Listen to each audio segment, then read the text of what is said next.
In this video, I take a look at the nomenclature and isomerism of alkyl halides, also known as haloalkanes and indeed halogenoalkanes.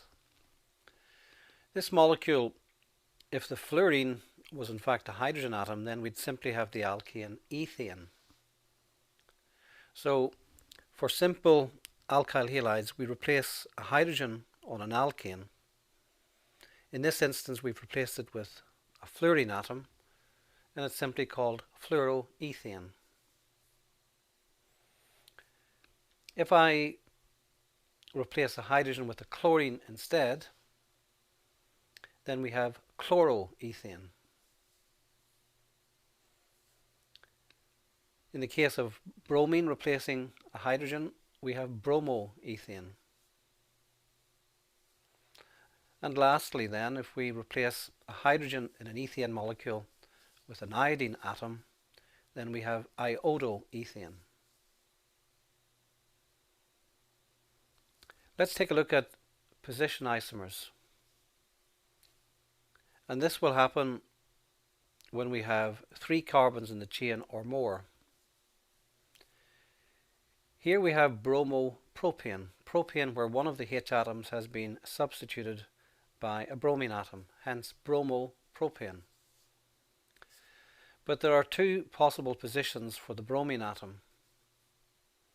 We could have it on an outside carbon, carbon 1 bromopropane, or on the middle carbon.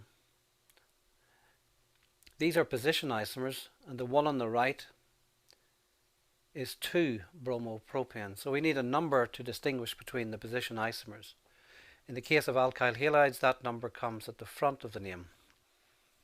Alkyl halides are further classified as primary, secondary and tertiary. In the case of a primary, you see the symbol 1 degrees for primary. We have a molecule that has a carbon atom bonded to a halogen and to at least 2 hydrogen atoms. Look at the example on the left at the top. The carbon in blue is attached to a bromine and to 2 hydrogens, so that makes it a primary alkyl halide. Another way of looking at it is, in the case of a primary alkyl halide, the carbon bonded to the bromine is only bonded to one other carbon. Next, a secondary alkyl halide. In this case, we have a molecule where we have a carbon atom bonded to a halogen and to 1 hydrogen atom, specifically 1 hydrogen atom, like in the example to the top right. You might also consider it as a case where the carbon is bonded to a bromine and to 2 carbons as well. But the definition written there is the correct definition, based on how many hydrogens are attached to the carbon that's attached to the functional group. You see there in green that in the case of a secondary alkyl halide, the carbon bonded to the functional group, in this case Br, is attached to 2 other carbon atoms. And the symbol for secondary, see there, is 2 degrees.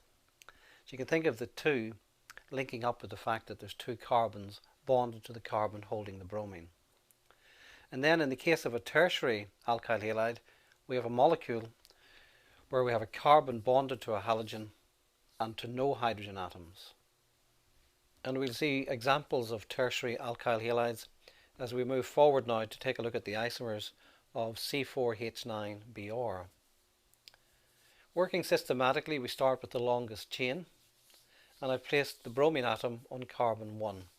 We need to number from the side that places or assigns the lowest number we can to the carbon holding the functional group. So we're forced to number from right to left here, and this gives us 1-bromobutane. Then moving to the next isomer, a position isomer of 1-bromobutane, I've moved the bromine to the second carbon, counting from the right.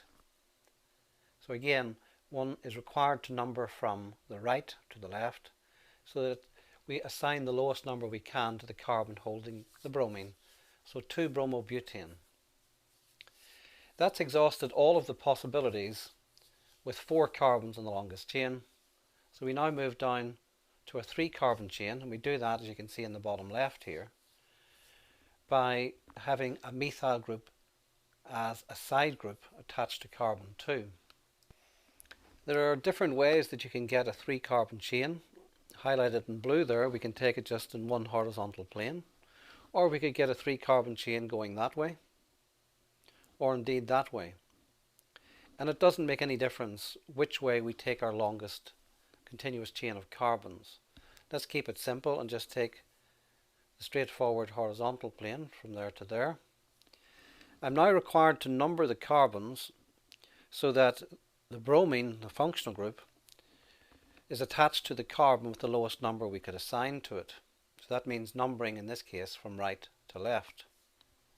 Therefore, attached to this 3-carbon chain, I have a bromine on carbon 1 and a methyl group on carbon 2. And you can see there the nomenclature rule requires you to put the methyl part of the name immediately next to the propane, and the 1-bromo comes at the front.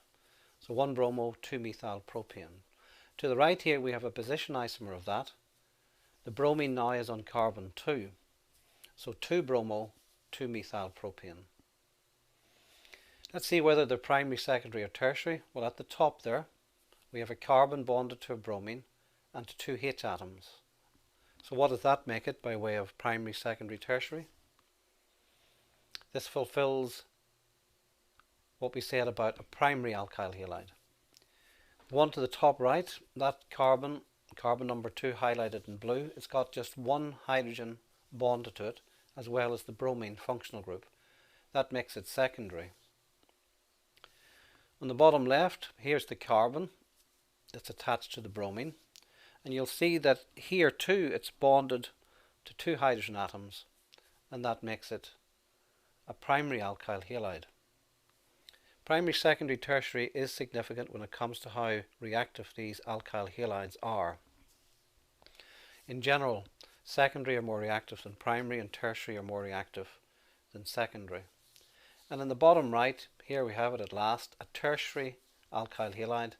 The carbon number 2 there highlighted in blue is attached to the bromine functional group and to no hydrogen atoms. So a quick recap on what makes primary, secondary and tertiary, and you could pause here if you like. But it's to do with the number of hydrogen that we find attached to the carbon holding the functional group. So at the bottom right there we have a tertiary alkyl halide, as the carbon bonded to the bromine is bonded to no H atoms. In 2 separate videos as part of this series, I've looked at the isomers of both C5H11Br and C6H13Br. I've made links here if you'd like to go and look at those. But in order to complete a general look at the nomenclature of alkyl halides, I'd like to take a look at situations where we have more than one halogen atom in the molecule. So here we have a 6-carbon chain. If they were all hydrogen atoms, it would simply be hexane. But you'll see we have 2 bromine atoms, so this is dibromohexane. And we take account of the fact that the bromines are on carbons 1 and 4. Hence 1, 4 dibromohexane. And to the top right here, we have a 7-carbon chain. So this is a heptane molecule with 2 halogens, 2 different halogens, bromine on carbon 3 and chlorine on carbon 4. We're required to apply an alphabetical rule here. The B of bromo comes before the C of chloro in the alphabet. So for that reason we put the bromo first. It's on carbon 3, so 3 bromo and 4 chloroheptane. What about this one on the bottom left? Again, we have 2 bromines on the molecule, which has 5 carbons. We need a number for each side group. So there's 2 side groups, we need 2 numbers.